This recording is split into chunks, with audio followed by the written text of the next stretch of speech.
अभी सर हम as a CCTC level 3 में मेरा सिलेक्शन हुआ है सर। उसके पास काम क्या क्या होते हैं कि सर सैलरी कितनी मिले? यानी 100 में से 91 नंबर आपके फ्री में थे और 107 और नंबर 20 में से। अरे वाह। यस, अहमदाबाद में मेरा सेकंड रैंक था डिवीजन में सर। फिर मेरी वाइफ भी अभी तैयारी कर रही है। नमस्कार सर। नमस्कार भैया, और हालचाल? और सब ठीक सर।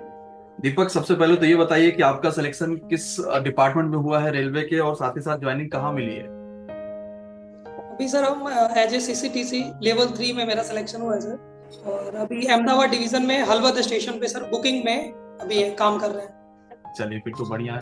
आप अहमदाबाद में अभी हैं, और रहने वाले कहाँ के थे? आपने जोन कौन सा लिया था? अहमदाबादी? हाँ सर, अहमदाबाद ही सेलेक्ट किए थे। हम रहने वाले बिहार के हैं, बेगूसराय। अच्छा, बिहार के रहने वाले हैं। चलिए, तो सीसीटीसी में तो कई सारे बच्चे की ज्वाइनिंग है और लगातार बच्चों से बात भी होता है। बच्चा ये जानना चाहता है कि सबसे पहले तो आपका अगर कोई बच्चा सीसीटीसी बनना है, उसके पास काम क्या क्या होते हैं?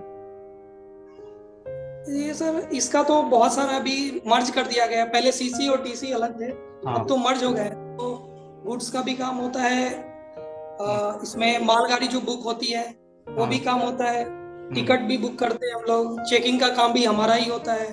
अच्छा, और जो टिकट स्टेशन पे चेकिंग जो वगैरह सर है आप वो भी सब चीजें आप ही लोग का काम है? सर अनाउंसमेंट वगैरह जो सुनते होंगे स्टेशन पे, वो भी सीसीटीसी का ही काम है। अच्छा अच्छा अच्छा अच्छा। मतलब लगभग देखा जाए तो जितने काम धाम जो रनिंग वाले हैं वो आप लोग के हैं सारे? जी सर। चलिए, फिर बढ़िया। एक तो ढेरों बधाइयां आपको एमडी क्लासेस परिवार की तरफ से सिलेक्शन की। और धन्यवाद सर। ये 2019 वाली भर्ती है एनटीपीसी वाली, उसी से आपका सिलेक्शन हुआ है। जी सर। आपने इससे पहले भी कोई और एग्जाम दिया था जिसमें क्वालिफाई हुए हैं, कि एनटीपीसी ही पहला परीक्षा था जो आपने दिया था? इससे पहले तो सीजीएल में मेरा एमटीएस में रिजल्ट बना था। अच्छा सीएचएसएल में बना था। अच्छा उसमें टाइपिंग बस, सीएचएसएल में टाइपिंग बच गया था, वो दिए ही नहीं थे क्योंकि उससे पहले सिलेक्शन हो गया था NTPC में। अच्छा। तो और भी कोई लेवल आपने क्वालिफाई करा था? लेवल 5, लेवल 6, या आगे कोई और भी? उस टाइम मेरा ग्रेजुएशन नहीं हो पाया था, तो अच्छा, इसीलिए तो लेवल टू लेवल 3 में। भी? हाँ, लेवल 2 और 3 भर ही सकते थे आप फॉर्म को। चलिए, बढ़िया है। यस। थोड़ा सा पढ़ाई लिखाई के बारे में, क्योंकि अभी आपको पता है कि एनटीपीसी ग्रुप डी के फॉर्म आ रहे हैं। तो बच्चा ये जानना चाहता सबसे पहले तो कि नौकरी में क्या मिलेगा। तो जैसे मैंने इससे पहले लगभग 20 या 22 स्टेशन मास्टर से इंटरव्यू ले लिया है। कुछ ऐसे लोग हैं जो कि ग्रुप डी में सिलेक्टेड, उनके इंटरव्यू हुए हैं। तो सीसीटीसी के लगभग अभी मैंने 3 ही 4 इंटरव्यू लिया। लगभग सभी के यही काम है, कोई स्टेशन पर कोई टिकट चेक करने का काम है, किसी के पास बुकिंग सेंटर पर बैठने का काम है, यही सारे काम है।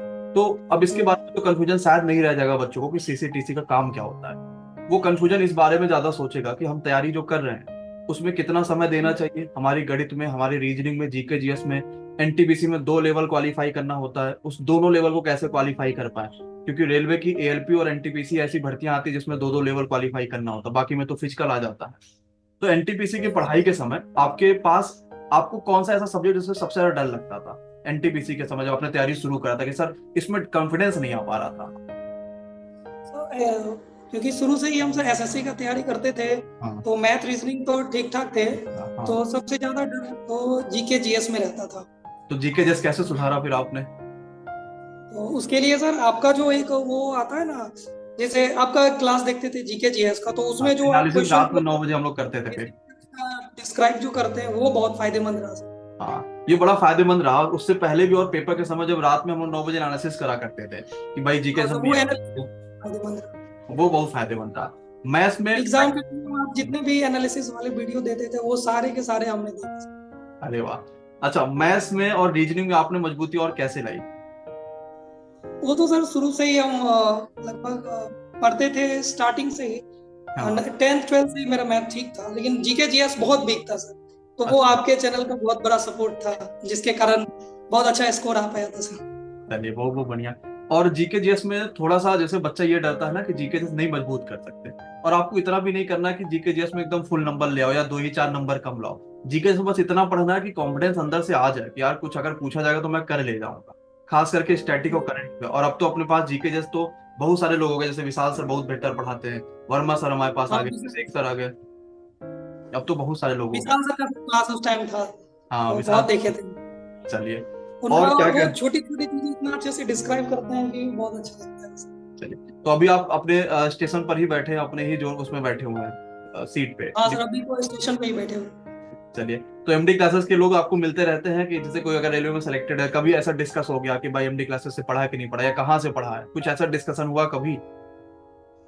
हाँ सर, हम तो लगभग सारे बच्चों को रिकमेंड करते हैं। फिर मेरी वाइफ भी अभी तैयारी कर रही है, तो वो भी आपका चैनल रेगुलर देखती है सर। अच्छा अच्छा।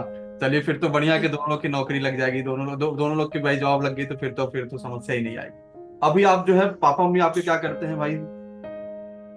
पापा तो 60 साल उनका हो गया है, तो लगभग आप वो काम नहीं करते हैं, लेकिन स्टार्टिंग में प्राइवेट वर्क करते थे। अच्छा, माता जी वो हाउस वाइफ है? हाँ वो भी है, सिंगल हम ही अभी घर में काम करने वाले। चलिए, मतलब अब नौकरी लग गई तो धीरे धीरे अब पैसा भेजना घर पे शुरू हो गया, आप ही पूरे घर की जिम्मेदारी देखते हो। जी। अभी दूसरी एक चीज, बच्चे जाता है काम क्या होता है उसके सीसीटीसी में या जो भी ज्वाइनिंग है, दूसरा ये पूछता है कि सर सैलरी कितनी मिलेगी, ये भी खूब पूछता है वो। हाँ हाँ। तो सैलरी कितनी मिल रही है तो अभी आपको कुल मिला के? वो तो लगभग किसी महीने 40 हो जाता है, किसी महीने 35 हो जाता है, 35-40 के अराउंड में रहता है। अच्छा, वो जैसा टीए बढ़ा है, जैसा जो बाकी सब मिला है, उसके हिसाब से 40 के नियर अबाउट आप पहुंच जाते हैं। हाँ वो अलाउंस वगैरह जोड़ जाड़ के। हाँ ठीक है। अभी जैसे जो नए बच्चे जो तैयारी कर रहे हैं, उनको आप क्या सजेशन देना चाहते हैं कि कैसे पढ़े, किस हिसाब से टाइम टेबल बनाए, ताकि सिलेक्शन हो पाए और डरे ना सबसे पहले? पहले तो वो अपना बेसिक क्लियर कर लें, उसके बाद रिवीजन के लिए आपका जो भी क्लासेस हैं उसको देखना चाहिए, उससे बहुत फायदा होगा। हम्म। और पिछले ईयर जो भी एग्जाम्स हुए थे, हम्म। तो उसके जो भी एनालिसिस आपने किए हैं, तो उसका अगर वो वीडियो देख ले तो उसको बहुत फायदा होने वाला है बच्चों को। बिल्कुल। आप आपके एग्जाम सेंटर पे जाके एनालिसिस किए हैं, वो बहुत फायदे। गणित में आपके कितने नंबर थे प्री में, सीबीटी 1 में और सीबीटी 2 में, याद है कुछ ऐसा? में तो अराउंड फुल में फुल रहते थे, 1-2 नंबर बाई चांस वो कटते होंगे, नहीं तो फुल ही थे। और जीके जेस, क्योंकि एनटीपीसी का जीके जेस 50 नंबरों का होता है, उसमें कितने नंबर आपके आसपास आए थे? वो तो सर एग्जैक्ट तो नहीं याद है, लेकिन ये है कि मेरे प्री में 91 बने थे, अरे और वाह। मेंस में 107 मेंस में थे। यानी 100 में से 91 नंबर आपके प्री में थे, और 107 और नंबर 107। 20 में से। अरे वाह। यस, अहमदाबाद में मेरा सेकंड रैंक था डिवीजन में। अरे वाह, अहमदाबाद से सेकंड रैंक है। चलिए, और कुछ कहना चाहते हैं एमडी क्लासेस के बारे में, अपनी पीछे जो आपने जर्नी करी है इतना सारा, या घर की परिस्थितियों से निकल के आए हैं आप, तो कुछ भी जो कहना चाहते हैं, जो बताना चाहते हैं?